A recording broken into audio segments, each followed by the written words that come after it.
Hello and welcome. In today's video I'm going to share with you the 5 best Ark starter tames, and just before we get into it, make sure to like and subscribe as it really helps the channel. In at number 5 is the Stego. Now I would definitely classify this thing as a starter tame, and in this video I'm going to be classifying anything that can be tamed under level 50 very easily as a starter tame, and the Stego definitely falls into that category. You can probably tame this thing very easily around level 20, and it is an absolutely insane berry harvester for how easy it is to tame.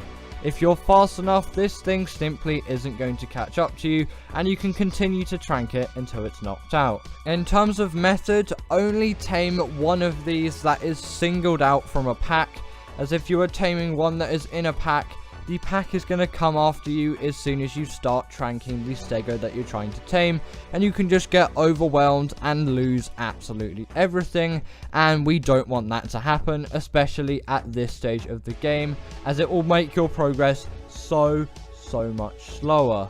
Once you do have the Stego tamed, this thing is an absolutely amazing berry harvester, but also a pretty good combat creature as well. And if you're on a PvP server, this is actually a good tank as well. Turrets are going to do basically nothing to this thing as long as you are using the hardened plate. And talking of those plates, it has 2 other plates as well. The sharpened plate is best if you're doing combat or harvesting, and the heavy plate is better for other kind of harvesting like wood. In at number 4 is the Carb Enemies. Now when you're a beginner, you may see these things on the beach and just be like, why would I want to tame one of these things, and also why is their saddle so expensive? Trust me, that cementing paste actually isn't too bad to gather if you just put a bit of effort into it, and for taming one of these things it is actually worth it. You can tame this thing at around level 10 by using a slingshot. You're not going to need tranks, but also don't tame a ridiculously high level, as these things are buff when it comes to dealing torpor to them. They do have torpor reduction, so when you do hit them, make sure to not hit them on their shell. Also, once you have tamed these things, these are great as well for doing any kind of low end combat. These things can harvest meat in a pinch, but mainly what I would use these things for is using it as a water creature, as these things are really slow on land, but in the water they're not actually too bad, and it is a very viable solution in the early game for getting oil and silica pearls. Trust me, they may not be useful at the moment, but in the later game you will thank yourself for gathering all of those oil and silica pearls.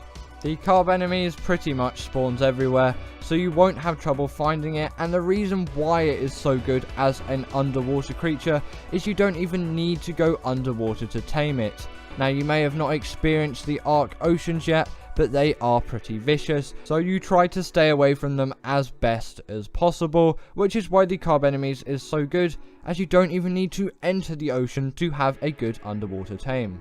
In at number 3 is the Pteranodon. Now you probably instantly know why this thing is on the list. In Ark, you should really try to get a flyer as soon as possible, and considering its saddle is unlocked at level 38, it does qualify for this list by quite a big margin.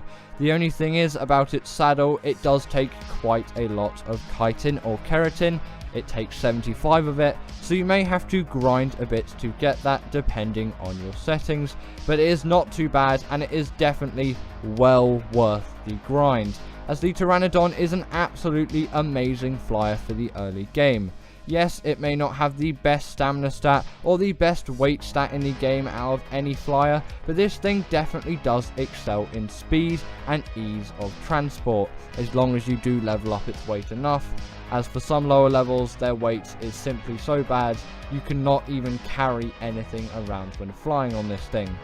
But considering you tame a decent leveled one, probably about 50 or over, this thing is going to be great, and it's going to make so much of a difference to your Ark progress, as now you can travel around the map without really having a risk of being killed, as long as you're playing on PvE. On PvP you're not really safe anywhere, and for beginners I would recommend PvE before any kind of PvP play.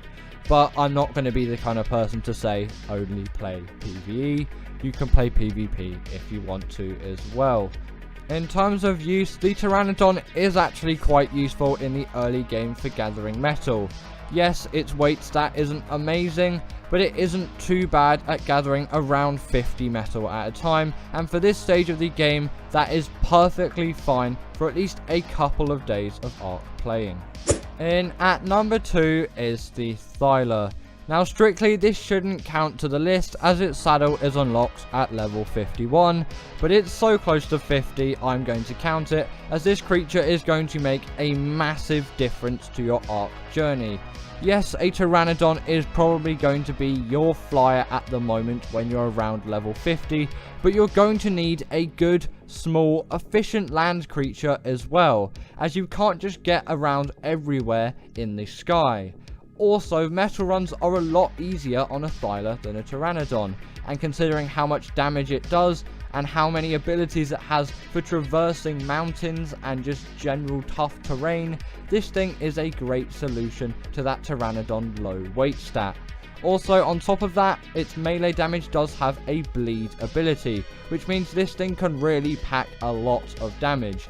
This thing can easily kill Gigas, and trust me, it may not seem like it, but it is definitely possible if you have a high enough level Thler. The only real downside is you have to tame these things in the Redwoods, and at this stage of the game, and really any stage of Ark, the Redwoods is not a place you want to be in for that long, so definitely be careful when taming these things, and also be on the lookout. These things will be hung up in trees, and they'll be ready to pounce on any enemy below them. Make sure that's not you. If you do spot one that you want to tame, trank it from afar and then it will drop from the tree, and then you can trap it or trank the rest of the way until it's tamed. And finally, in at number 1 is the Bionix. Now this does qualify for the list as its saddle is unlocked at level 49. And by far this is the creature that is going to make the biggest difference on the list. Yes, it may not quite have the mobility of something like the Thler, but it has something else up its sleeve which the Thler could never achieve. And that is, this thing is the best creature by far for doing any kind of caving. And caving is the route to progress in Ark. If you don't do the caves, you can't do the bosses on Ark. And if you don't do the bosses, then you can't complete the map. And you're missing out on a lot of tech engrams and a lot of elements that I'm sure you would enjoy if you actually had it. So that is why you really do need a Bionix. Also on top of that, its health does actually stack up pretty well. This thing can definitely put up a decent fight, and it is also great for the underwater caves as well, and it even has a special ability when pressing C on your keyboard, it will do a spinning attack. Also, did you know that that ability can stun creatures up to the size of a Megalodon underwater? So it definitely is powerful. Also, this thing doesn't get stuck on everything in the Ark world like a Rex. And this thing definitely is not frustrating to use in any way. It is very agile, very quick, it has a decent health stat, and it has a very good melee stat. It wouldn't surprise me at all if you could absolutely demolish Gigas with a high level one of these. But like every good creature, it still does have a major flaw, which is it spawns in the swamp.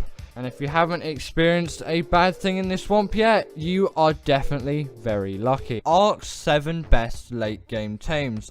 In at number 7 is the Rex. Now this thing definitely does count as a late game tame.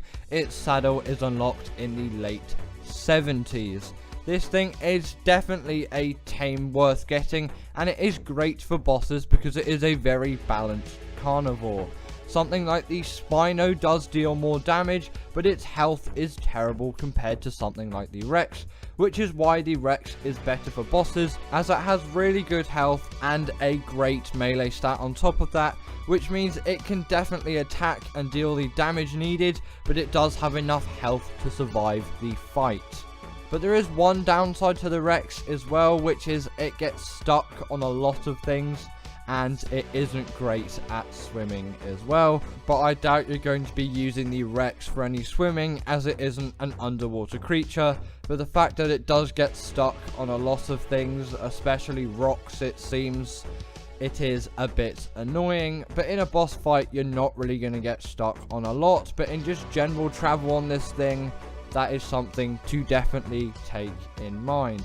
But all of the pros of the Rex really do outweigh this. This is definitely a great late game creature, and every Ark player should tame one of these. And if you don't know what creatures you want to defeat a boss with, maybe just try it with some Rexes, and I'm sure it will go very well for you. Just remember to actually level up their health quite a lot, because for a lot of the bosses, they are going to need some health. In at number 6 is the Thleri. Now you may ask to yourself, why is the Thleri higher on this list than the Rex? Well, the Thleri is also a great boss creature as well, but it has a lot more uses than just being a boss creature. The Therizino does a very decent amount of melee damage, and it can definitely pack a punch in that department. But also, on top of all of this, it is a great harvester of many resources as well. And even in the late game, you're always going to be chasing for more and more resources.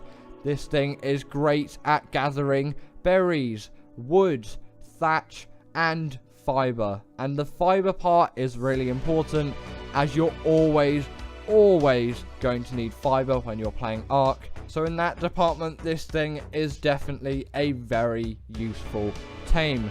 But every herbivore that is great for combat has one major flaw. If you have a carnivore, you can simply feed it meat and it will heal relatively quickly. But berries aren't going to do the same for a herbivore. You are going to need sweet vegetable cake. And let me tell you, sweet vegetable cake is not cheap. Meat is definitely far cheaper and still even more effective than sweet vegetable cake, so take that in mind when taming one. In at number 5 is the Megatheum. This thing is definitely a great late game tame, and it is absolutely insane for defeating the Broodmother on the island. And on any other map that the Broodmother is, but especially on the island, as other maps may have other bosses included instead of just the Broodmother. If you haven't played Ark before, you may wonder why this big hairy beast is so good at defeating the Broodmother. And the fact is, it has one special buff, which is absolutely insane, and it also makes it a great caving creature as well. When this thing kills an insect, it has a kind of rage buff, but it will do insane amounts of damage to any kinds of insects. And the thing is, the Broodmother spawns loads of spider minions, and those spider minions are insects, and it will get the buff once it has killed one of these spider minions, and that buff will then apply to the Broodmother, making these things deal so much damage to the boss, and also quickly eradicate all of the minions that the Broodmother spawns. Also, this thing isn't too bad of a harvester as well, and it is okay for doing transport, as it has a reasonable stamina stat and a reasonable amount of weight. Definitely a good versatility creature as well, and you might want to consider that when taming one. As you can see here, this is what the buff looks like in person. In at number 4 is the Yeti. Yet another great boss creature. I swear, not all of the creatures on this list are just great for bosses, but this really does deserve to be on this list, as it is an essential Ark tame if you're trying to be successful in any boss scenario. Now you may think, what is this going to play in a boss arena? The Rex is doing all of the damage. What is this thing going to do? It's just a worse version of the Rex that has a little bit more hair. Well, to that I will tell you, the Yeti is an essential creature for giving your dinos even more damage and making the enemy deal less damage, as this thing has 2 special roars. The first being a fear roar, which will debuff the enemy, and if they're small enough they will also run away. But then the more commonly used, more important, courage roar, which will buff your creatures and again debuff the enemy. And against all of the other buffs that you will probably have in a boss arena, this is just going to elevate it to that next level and make it so much more likely that you are actually going to defeat the boss that you're fighting. These things are just simply so good for bosses and give you so much of a higher chance of defeating it that these things definitely should be tamed by you and not overlooked. And they definitely work great paired with the Dinos. In at number 3 is the Rino. Now, did you expect this on the list? Comment what you think down below. But either way, this is Ark's most recent creature, and it spawns on the island and the Lost Island. So it is not locked behind a paywall, and if you were wondering about the spawn locations, they are on screen now. Now, these things are incredibly rare, which is why I use a mod called Creature Finder Deluxe to actually find Rino. But if you still can't find any Rhinos, you can always increase your dino count or use the command Destroy Wild Dinos to dino wipe that world, and then essentially it will respawn all of the creatures back in. Just make sure to put wild into that command, as you do not want to kill all of your tamed creatures. But once you have found yourself a Rhino, how exactly are you going to tame it? And the reason why this thing is also just so good is its taming method is so inventive as well. Obviously that doesn't make the tame any better, but it is definitely fun to tame. Firstly, you're going to need to kill a male Rino and take out its pheromone. Then you're going to need to source yourself a tamed Bronto and have all of the resources on the screen about 5 seconds ago if you want 100% effectiveness. Then essentially you are going to get off your mount once you found it, you're going to net gun it, and then you're going to deal a lot of damage to it and get its health as low as physically possible. I am using a mod called Awesome Spyglass just to make it a bit easier so I can see its health, but you can always use the magnifying glass if you so choose. Then once its health is really low, you're essentially just going to have to wait for it to get out of the net gun, and you may need to deal a bit more damage into it so it doesn't gain too much health. Then you're going to want to feed your Bronto the pheromone, and then you have to wait for it to come out of the net trap that you have just put it in. Again, you may still need to deal more damage. Then it will impregnate your dino, and this is where you're going to need those foods for the cravings that were on screen earlier. Then Xenomorph style, this thing is going to pop right out your creature and be tamed. In at number 2 is the Giga. Now this has been in Ark for a while now, and it is well known for its late gameness and its absolutely insane damage and overpoweredness. Obviously it's not going to rack up to something like the Titanosaur, but that is not really a good late game tame, as it isn't really worth taming at all, as there is just too many things and too many creatures that have come after it, which means it is practically useless nowadays. Either way, the Giga is an absolute beast, definitely worth taming, but I probably would not recommend taming this thing on a map like the island. Definitely look to tame a Giga on Ragnarok, as they are just so much more abundant in the highlands, but if that isn't an option, then you're just going to have to search for a while, as yes, these creatures are again quite rare. Once you have found one, you're going to need to take real caution in taming one, as these things deal a lot of damage and can instantly kill most creatures pretty quickly. But once you've tamed one using an obscene amount of trank darts, I would not recommend trank arrows, and then you fed it an obscene amount of narcotics and fed it loads of meat, and it's tamed, you have yourself an absolute big hunking beast. This thing deals so much damage and has a really great health stat, but just a really terrible stamina stat that is not worth leveling at all. The Giga is always going to have bad stamina. Also, they do have a rage meter, which means once they've been dealt enough damage, they will kick you off and kill you, so be careful. In at number 1 is the Carcharodontosaurus. Now, the Giga would have been number 1 on this list until the Carcharodontosaurus came out. This thing is essentially the Giga, but better, and everything that was wrong with the Giga is now improved. For instance, this thing's stamina doesn't suck. Yes, it's not great from the start, but it actually is worth leveling now, and it has a decent amount of speed and agility, even if its animation does look a little bit derpy in my opinion. But either way, this thing has a much more interesting taming method than the Giga, and it also doesn't require an absolute ton of tranks. It actually doesn't even require any tranks at all. Firstly, you're going to need to locate one, probably in the Highlands biome on Ark Ragnarok. Then you're going to need to drag dead creatures to it, and it is going to eat it. I would definitely recommend wearing ghillie for this. Then after that, it will have a bar above it, which will eventually turn from blue to green.